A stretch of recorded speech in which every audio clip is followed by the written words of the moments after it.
اليوم فيديو اليوم بالمدينة بغداد. اليوم عندنا طبخ 500 كيلو لحم و500 كيلو حمص و20 قدر تمن او 20 كيس تمن. طبعا مثل ما تشوفون ضفنا الجذوره وغسلناهن غسل مضبوط وترسناهن مي.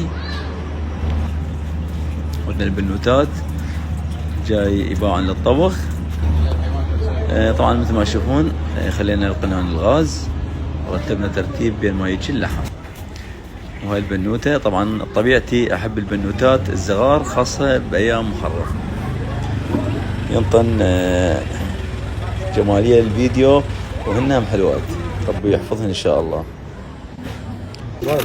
هذا عندي اللحم استوى اجا، طبعا اللحم حار استوى، كملوه تقطيع القصاب 500 كيلو لحم. بس من شنو من اللحمه ما شفت لكم عليها، اللحمه من الدرجه الاولى.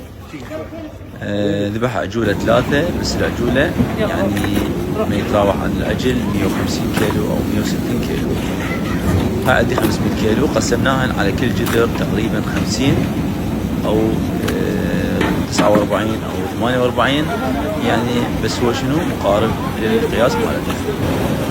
هنا نقيس بالبصل، طبعا البصل مقشر كامل، وهنا الجذور قسمناها على 10 جذور.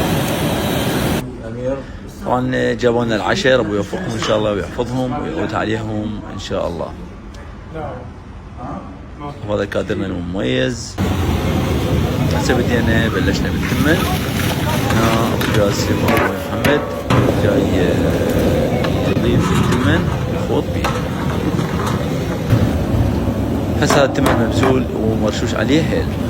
هواي من المتابعين قالوا شو تضيف على التمن؟ طبعا انا اضيف زعفران وصبغ اللوزينه، بس ازيد شيء اضيف صبغ اللوزينه مع اضافه الهيل. اجينا المدراخات هنا بدينا نصفي القيمه. طبعا الحمص واللحم والبصل بدينا نصفي بيهن من المي او السوب مالتهن على مود ندرخهن وما يطول الدرخ مالتهن. ومن يكمل الدرخ نضيف السوب الرجعه مره ثانيه. هذا مثل ما تشوفون، شوف العظم ما شاء الله انسلت من اللحمه. والحمص عندنا استواء مضبوط. طبعا القيمه عندنا استوت وكملت، رشينا عليها الكمون والدارسين والهيل مع اضافه النوم بصره. هسه بديت اخوض بالقيمه على مود ما يبقى بالحواشي معجون او نوم بصره او بهارات. شوف القيمه ما شاء الله. طبعا القيمه كلش تخينه، بس انا ما قبلت، قلت له راح شويه اخففها لك لان الصبح بالتوزيع مالتهم راح تجمد وتصير نفس الدهين.